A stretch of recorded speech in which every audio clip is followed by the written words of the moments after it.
Hello mga beshi! Kumusta naman ang lahat? Isang nakakalokang evening sa inyong lahat. Ay, nako!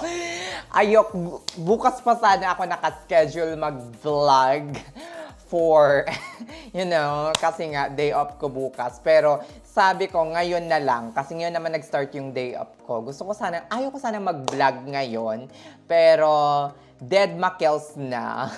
Naloka lang ako dito sa hindi sa pinaka, yung second to the last vlog ko, yung about sa I'm quitting nursing kasi sobrang racist ng mga kasama ko. Nakakaloka ang halo-halong reaksyon, halo-halong komento yung mga natanggap ko. In fact, umabot dahil ng 131 comments. Nakakaloka! Mga syalak! Pero bago yan, unahin muna natin itong si Kuyang Pasikat. Ewan ko ba kung babae or lalaki ito. Parang galit na galit sa akin mga beshi. Nakakaloka! As in to the highest level ang galit niya mga beshi sa atin. Sa ating mga nurses, hindi lang sa akin. Char! Ayan. Marami akong natanggap na mga concern, advice, may mga natanggap din akong mga magagandang comments, mga magagandang advice na lumipat ka na, ganito, ganyan. I feel the same way. I think ang makaka-appreciate or makakaramdam lang nito ay yung mga nasa bedside nursing. Yung mga nurses or yung mga subscriber ko na nasa bedside nursing ngayon. Yun yung napansin ko kasi some of them really agreed or parang nagsabi ng same sentiment, nag-comment ng same sentiment na ay nangyayari din yan sa ICU, ay nangyayari din yan sa unit namin sa emergency department, ay nangyayari din yan sa acute care unit, mga ganyan. Pero yung mga yung mga nasa Amerika or yung mga tao dito na nasa Amerika, na nasa ibang field, they cannot understand. Ang feeling nila, nag-iinarte lang tayo at walang katotohanan yung sinasabi ko or, sinishare ko sa inyo. Mind you, ang purpose, pinaka-main purpose ng vlog na to is for me to share real life situation or experiences na nararamdaman ko so that yung mga parating pa lang dito na mga bedside registered nurses na parating dito with their green card, whatever, na pinetition ng kanilang employer to be like a green card holder dito on their first day, mga syalak, diba? Ay magkaroon ng idea kung ano ba talaga ang, expected na daratnan nila. Hindi naman same, pero at least magkaroon sila ng idea kung anong life ang makakamtan nila pagdating nila dito sa Amerika as a bedside registered nurse. Shalak! Ayan, unahin na natin itong si Kuya kasi gusto ko talaga tong i-share sa inyo. Eto yung mga comment niya, day. Basahin ko para medyo transparent. Ang sabi ni Kuya, mayroon bang mga degrading words na sinabi sa'yo dahil Pilipino ka? Of course, hindi nila yun sasabihin in words because 100% sure na sasabat ako kapag merong sinabi yung mga colleagues ko or syempre, magre-reply ako, 'di ba? In words din.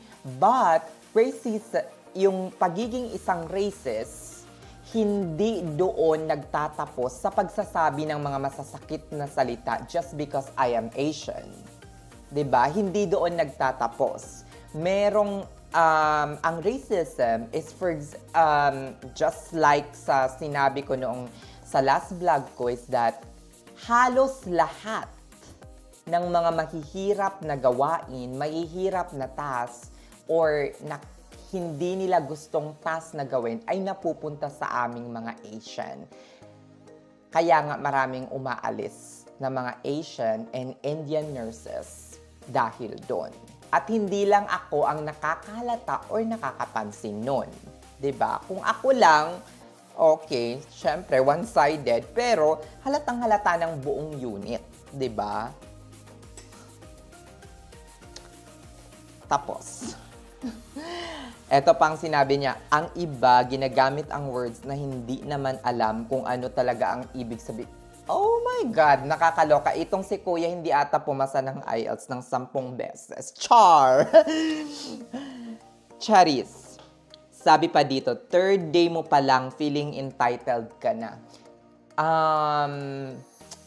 Hindi naman siguro pagiging feeling entitled yung parang sasabihan mo or, magre-request ka na parang pwede bang ilagay ako sa ibang area. Hindi po, third day ko lang po, hindi po yun yung parang third day ko sa job. It's just first day, second day, and third day galing off. Okay, magto 2 years na po ako sa present employer ko.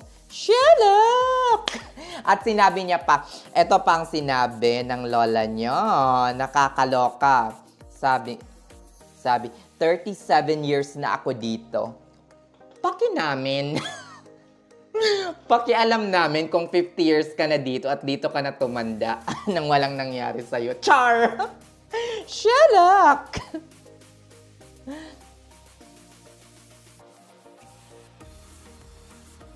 Nakakaloka talaga. As in, galit na galit talaga siya. Ang mga tao ko ay puti, itim.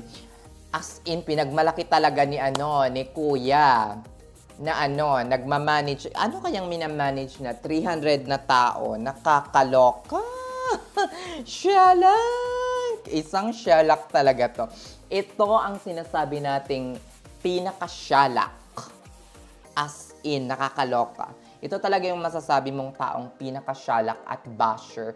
I don't know kung ano siya, kung isa siyang troll or kung ano man na parang nagpapanggap in this, parang account na taong galit sa akin or whatever. Baka isa na naman to sa mga gumawa ng mga fake dummy account. Kasi meron ako dating basher din. Sabi niya galing siyang California. Baka isa na naman to, Day.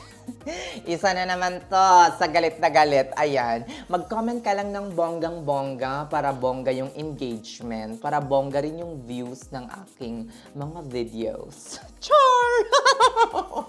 Shelak!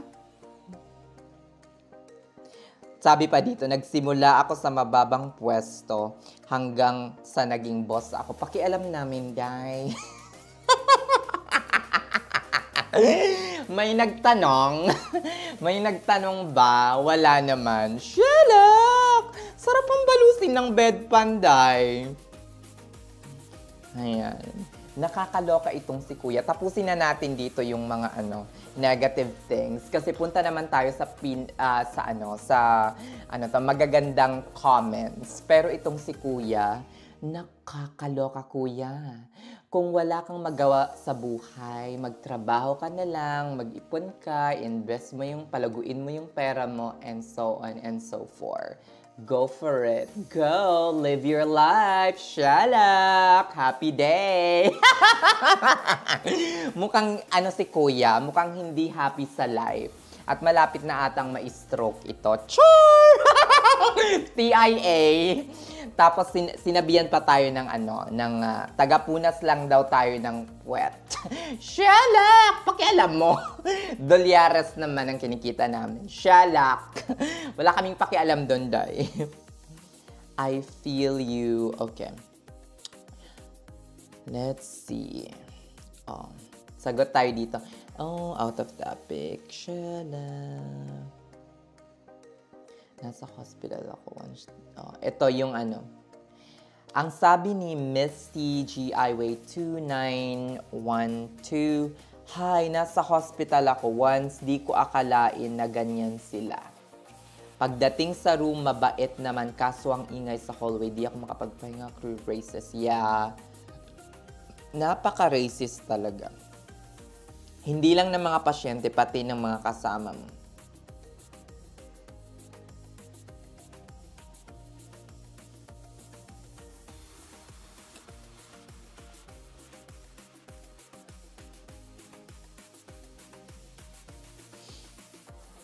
Sabi dito, be strong kasi yan ang American way siguro. Kailangan tapangan mo, true, wag kang magpadalos-dalos ng... Yes, hindi ako nagpapadalos-dalos kasi alam kong meron pa akong mga bills and na dapat tapusin at bayaran. Meron pa akong kontrata dito sa apartment na to and this will be up until still up until April or parang April or first week of May. So hindi ako nagpapadalos-dalos.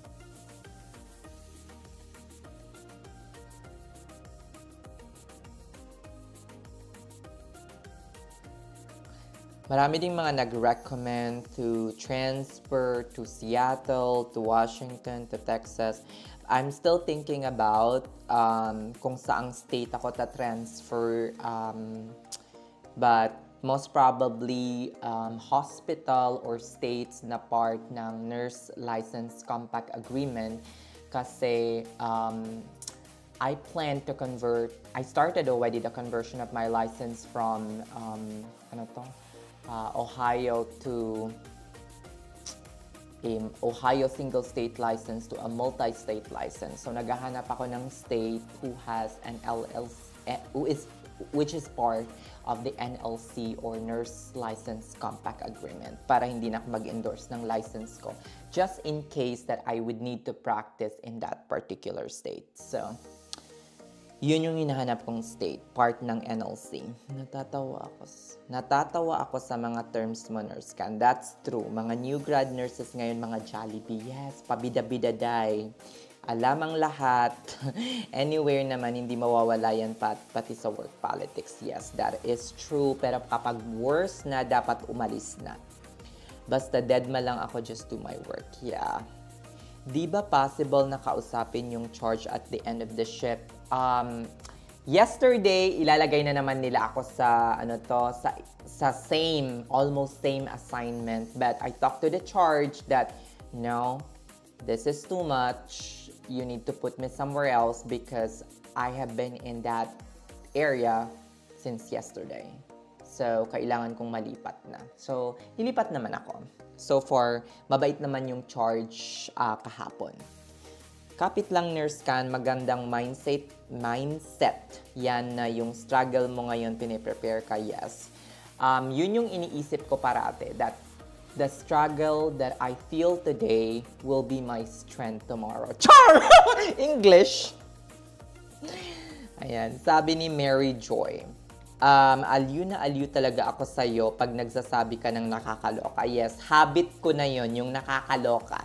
Nakakaloka dahil. Yun, habit ko na yon. At saka shalak. Shalak! Yung si kuya na nag-comment, puro shalak.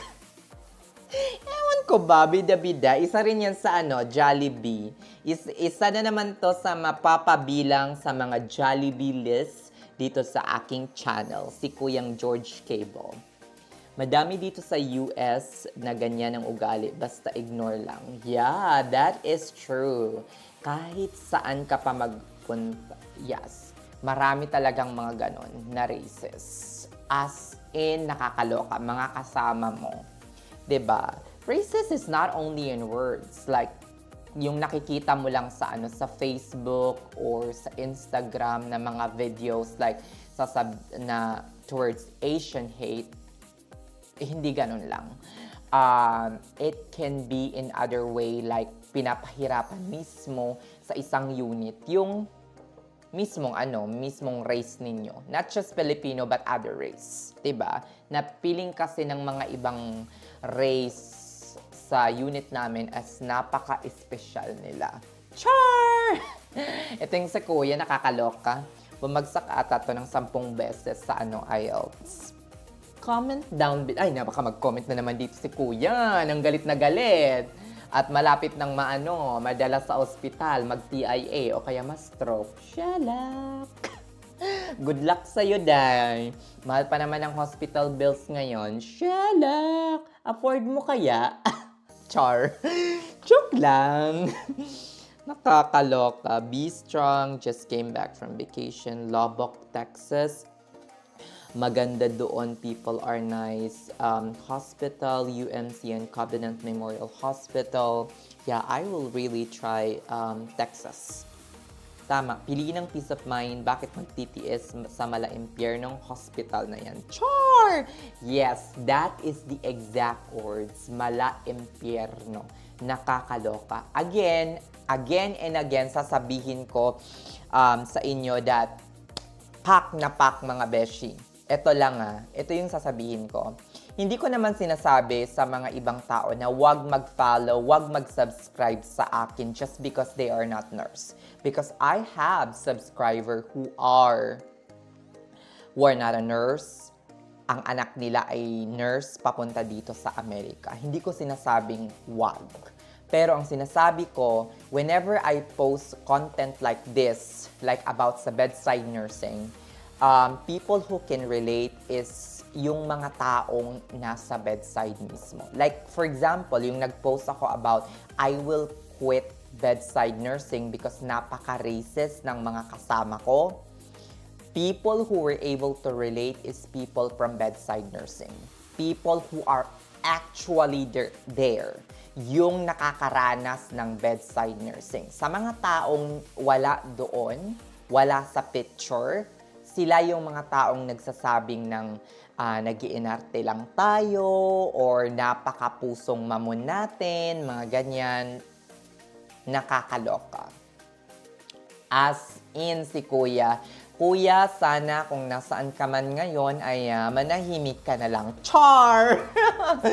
Nakakaloka. O siya, sige na mga Inday, dito ko natatapusin ang vlog na to. Isa lang to sa mga response ko sa mga nakakalokang mga comment ng mga subscriber ko or mga basher ko. Char! Nung nakaraang videos ko. O siya, sige hanggang dito na lang mga shalak. Bye! See you on my next vlog, morning vlog for tomorrow. Shalak! Happy day! At wag wawalan ng pag-asa. Wag still motivate yourself sa mga nag-aantay pa rin ng PD nila, nag-aantay na ma-current, nag-aantay ng ID sa Saudi, Middle East, the Philippines. Wag mawalan ng pag-asa. Makakarating at makakarating kayo dito. First day, green card. Shalak. Bye. Sana all kuya, naka 37 years na dito. Shalak! Ba't andito ka pa?